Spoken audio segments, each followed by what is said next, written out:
Big Juke, who's Yo Gotti's older brother, just got killed after leading a funeral. The parking lot of a restaurant in Memphis, Tennessee, was the scene of gunfire in the year 2024.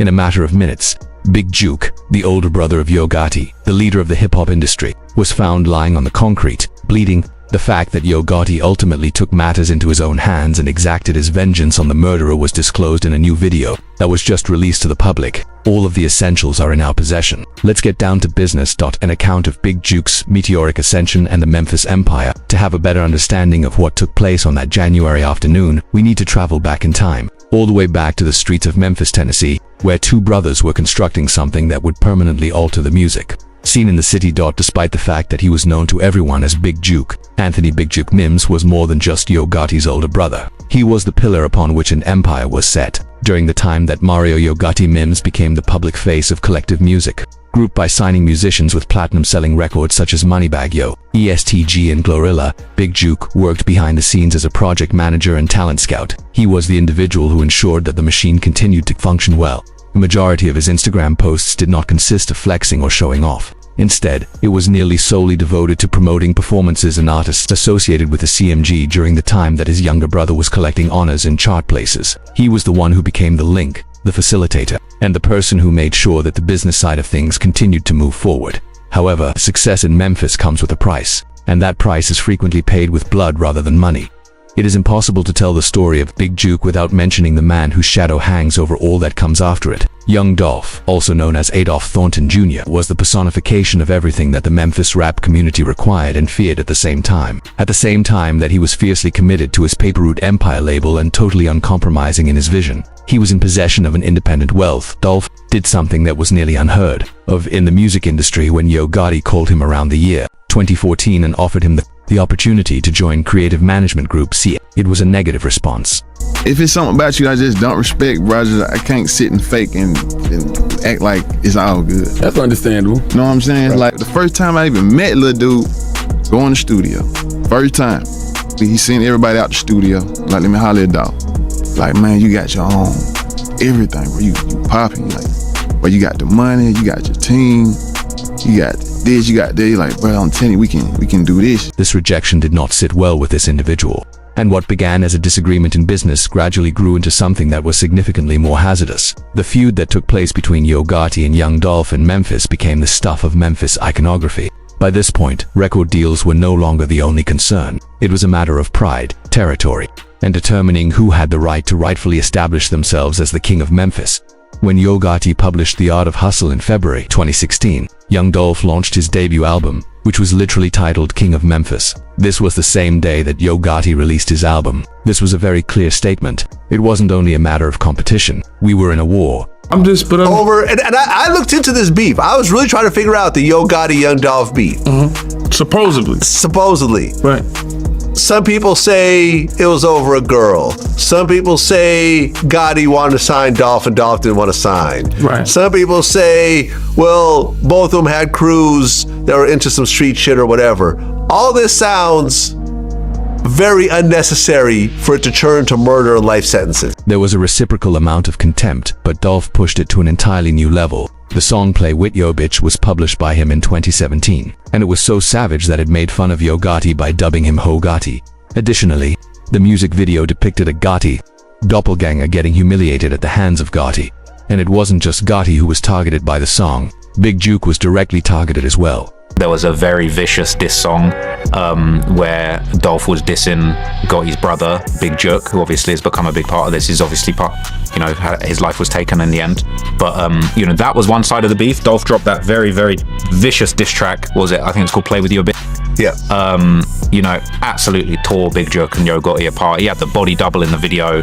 That was fighting talk right there. It is not the case that terms like that simply disappear in Memphis. They reverberate through the streets, through the housing projects, through the trap houses, and through the studios. Furthermore, they require a response.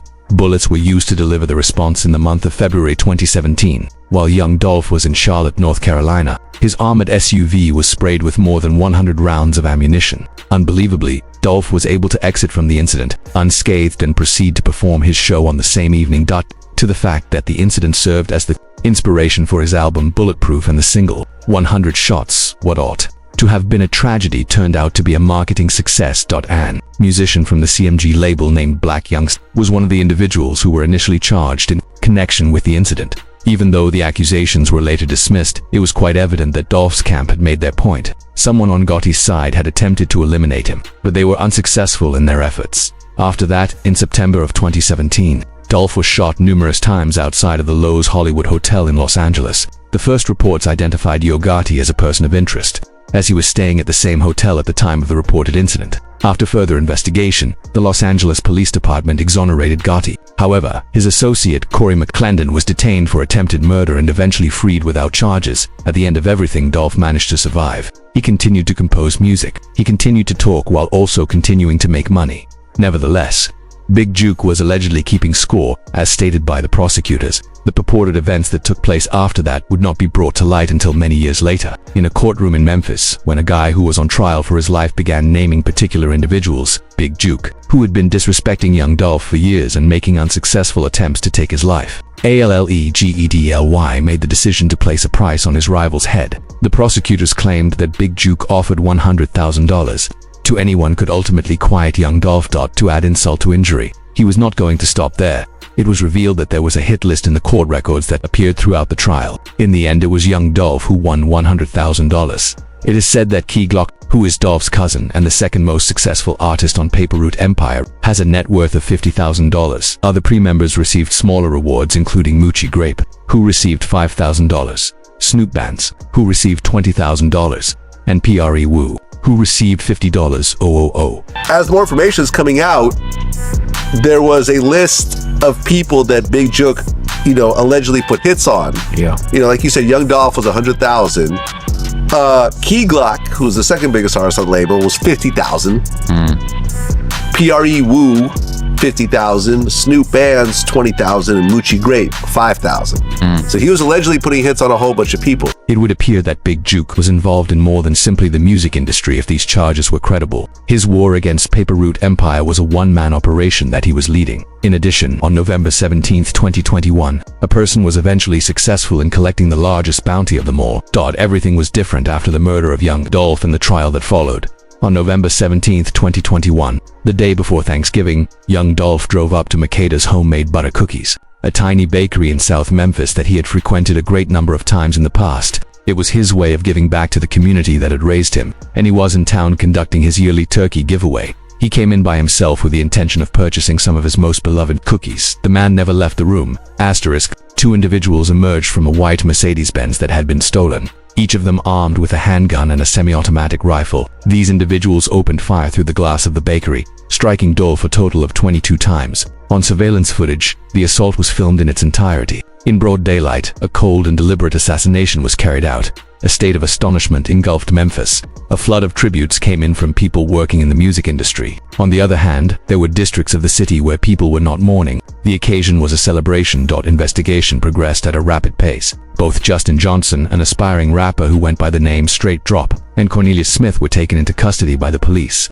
By January 2022, they suspected that these two guys were responsible for the shooting. Hernandez, a third individual, was charged with being the suspected mastermind of the hit, one who was responsible for putting it together. Additionally, Jamarcus Johnson, who was Justin Johnson's half-brother, was charged with accessory to the crime. The question that everyone wanted addressed, however, was not who was the one who pulled the trigger. It was the reason, and more crucially, the person who had placed the order. This answer was finally provided in September of 2024, when the trial of Justin Johnson finally started. The legal proceedings that took place in that courtroom in Memphis were nothing short of combustible. Cornelius Smith, who was facing his own murder accusations and was facing the possibility of receiving a life sentence, made a move that would shake the foundations of Memphis.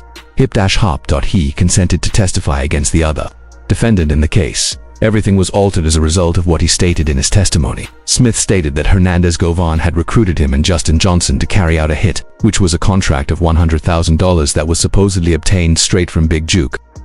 As far as Smith is concerned, the money was meant to be divided as follows: $40,000 for each of the shooters, with Govan receiving a finder's fee apiece. Juke's the money man calling the shots. Quit puts you and Justin together. Right. And you and Justin are cool with each other and interact with each other over the months. You said at least 5 times.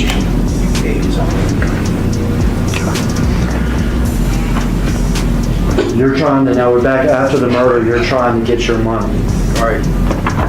You're having conversations with Justin, is that correct? Yeah, I was teasing his phone like, you know what I'm saying? I need their money for the party, you know what I'm saying? But this is where the narrative takes a turn that is much more sinister. According to the testimony provided by Cornelius Smith, the promised payday was never taken into consideration. At the end of the day, he was given a grand total of $800 rather than $40,000. Somebody who used Justin Johnson's phone sent him a letter containing $500, while another person gave his girlfriend $300 on a street corner. Both of these gifts were delivered. This is from Justin's folks. Yeah, this was just folk. All right, so now we've been paid about $800. Yeah, Is that right? yeah. The death of a guy cost $800 in jail time. Smith also revealed yet another shocking revelation. He asserted that there was a person from CMG who paid him $50,000 for his legal defense after the murder. Smith stated that he did not know particularly who was responsible for arranging this payment when he was pressed on the matter. However, he maintained that the money originated from Gotti's label. Paul Hageman, the deputy district attorney for Shelby County, was able to portray a picture of a deliberate murder that was motivated by ego and competition within the industry. It has been alleged by the prosecution that Big Juke extended an invitation to Justin Johnson to visit Atlanta, with the promise of a recording contract with CMG. This was a very clear statement. You will be rewarded with fame and cash if you are successful in eliminating the competitors. It was contended by the prosecution that this was more than ordinary street violence. Despite its appearance as gang activity, it was actually a business hit. Comparing CMG and PRE as well as label and label, it was necessary to remove young Dolph from the board because he was the reward that was won. According to Smith's testimony, he and Johnson had been following Dolph's activities during the Thanksgiving turkey giveaway events that he was hosting, looking for the ideal opportunity to engage in activity. They were aware of his timetable. They were familiar with his routines. Without robust security, they were aware that he would be vulnerable. The response that Smith gave when he was asked why he did it, why he assisted in the murder of a man who had never mistreated him personally, was chillingly straightforward. He stated that he was attempting to acquire some financial support in the midst of personal challenges, such as the death of his son and his drug addiction. His daughter's birthday was the day that the murder took place. He claimed that he did it in order to shower her with rain. Luke Evans, who represents Justin Johnson, persistently attacked Smith's credibility throughout the whole process. It was brought to his attention that Smith was giving testimony with the expectation of earning a reduced sentence, and that every word that came out of his lips was determined to save his own skin. He contended that the evidence was circumstantial, and he was right. Yes, there was footage from the surveillance system. Certainly, the garments were a match. To what extent, however? Could the jurors truly put their faith in the testimony of a self-admitted murderer who stood to gain everything from laying the finger at someone else? The verdict was that the jurors did not believe it. Justin Johnson was found guilty of first-degree murder, conspiracy to commit first-degree murder, and being a felon in possession of a handgun on September 26, 2024. The verdict stated that Johnson was guilty of all three charges. He was given a term of complete and utter incarceration without the chance of parole. A number of questions had been answered by the trial. It was inevitable that Justin Johnson would spend the rest of his life incarcerated. The fate of Cornelius Smith remained out of the question. The trial of Hernandez Govan was still ongoing at the time. Nevertheless, Big Juke, the individual who was said to be at the pinnacle of the plot, the person who was said to have provided the funding and made the decisions, had passed away before he could ever be questioned, charged, or held accountable for the claims that were made against him. He had been murdered 9 months before to the beginning of the trial. Unsolved to this day is the murder that occurred in question. And then ultimately he got killed himself. Yeah. And, you know, not just killed, but like the way that he was killed was, you know, very gruesome and brutal. You know, they caught him after a funeral. You know, there was a rumor going around that the shooting happened in front of his mother.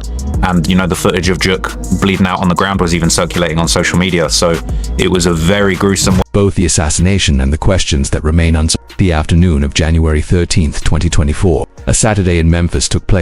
Just now, Big Juke had been there at the funeral of Eric Boven, a relative who had been a notorious cocaine kingpin in Memphis at one point in his life. Perignon's Restaurant and Event Center, located on Winchester Road in Hickory Hill, was the location where the family gathered after the funeral service to participate in the repast, which is a traditional meal that follows a funeral service. Around 4:15 p.m., an officer who was present in the area reportedly heard many gunshots. As stated in the police reports, the first thing that they discovered when they arrived at the scene was 2 victims who had multiple gunshot wounds. The ambulance took Big Juke, who was 47 years old, to the hospital. It wasn't long after his arrival that he was pronounced dead. Another victim made it through the ordeal and was reported to be in stable condition. Tonight, police are looking for a white Ford Explorer SUV in connection with the shooting. It has dark tinted windows and black wheels. A witness told police they saw suspects in the SUV speeding away, and surveillance video also shows this. It was a white Ford Explorer with dark tinted windows and black wheels that the suspects used to flee the scene. The fast vehicle was seen on surveillance cameras as it fled the scene. Photos were provided by the police in an effort to solicit information from the general public, but nothing was found. Because of this, the Memphis Police Department has not been able to identify any suspects as of August 2025. The police have not made any arrests. The probe is still going on, according to remarks made by administration officials. However, in a city where security cameras captured the getaway vehicle, where witnesses saw the shooting take place, and where the deceased was a prominent individual whose murder made headlines across the nation, it is inconceivable that no one has been charged with the crime. It is believed by some that the answer can be found in the code of the streets. Other people have a more sinister suspicion. Man, But I don't understand why that whole family even stays in Memphis anymore. I totally agree with you. I think that if there wasn't, because no one thought about that. You're absolutely right. it's time to go. It's time to go. It's time to go. Because, I think like one of Yo Gotti's restaurants got shot up right afterwards. It's Yeah, like, all I right, remember that. this has gone way past the level of talking it out. People are dead. It's time to go. Yo Gotti has enough money to move everyone he cares about out of there. That's right. And not go back. One of the most unsettling aspects of Big Juke's tragedy is the fact that he posted something on Instagram just one day before he was murdered. Big Juke posted a picture on his Instagram account on January 12, 2024, along with a caption that now appears to be a prophecy. They do not wish to confront you. Rather, they wish to maneuver around you. Maintain your vigilance as well. Keep your life. Always be on the lookout for your own back. At the end of 24 hours, he had passed away. Was Big Juke aware that something was going to happen? Were he subjected to any threats? Alternatively, was this simply the mentality of a man who had spent his entire adult life in the crosshairs of street violence during his entire existence? We might never find out. There has been a lot of speculation going on because there have been no official responses. Many others have come to their own conclusions as a result of the timing of Big Juke's death, which occurred after years of allegations. Sometimes you hear these hip-hop stories, these drill gangster stories where people go back and forth. I mean, even the King Von situation, there's a pretty twisted poetic irony in the fact that, Duck got killed on camera and these guys were laughing about it for months. Next thing you know, Von's dying on camera, damn near in the same kind of way.